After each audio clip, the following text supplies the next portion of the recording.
ఆవిడ చరిత్ర చెప్పాలంటే మరి అంత తక్కువ కాలంలోనే అంత హిస్టరీ సంపాదించుకుంది. వాళ్ళ మదర్ కూడా ముందు సంజయ్ గారు ఆర్టిస్ట్. ఆ సంజయ్ గారితో కూడా నేను కలిసి ఒక పిక్చర్లో పార్వతీ పరమేశ్వర్ చేశాను. అప్పటి నుంచి జయలలిత గారు మాకు పరిచయం.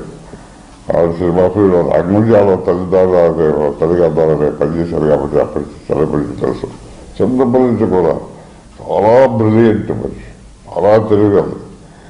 ఆ తెలుగుతోనే మరి ఒక్కటి పార్టీని లీడ్ చేసుకొచ్చే విధంగా ప్రజల హృదయాలు స్థాపించి ప్రజల హృదయాలు అంత స్థానం సంపాదించుకున్నారంటే మనకు అంత గొప్ప మనిషి.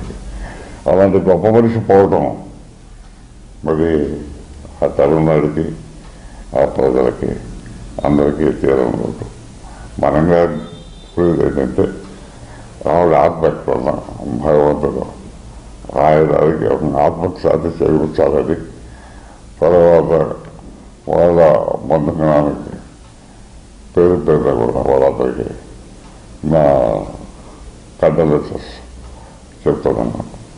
భగవంతుడు ఆవిడ ఆత్మకు శాంతి చేకూర్చాలని మరొకసారి ప్రార్థిస్తున్నాను.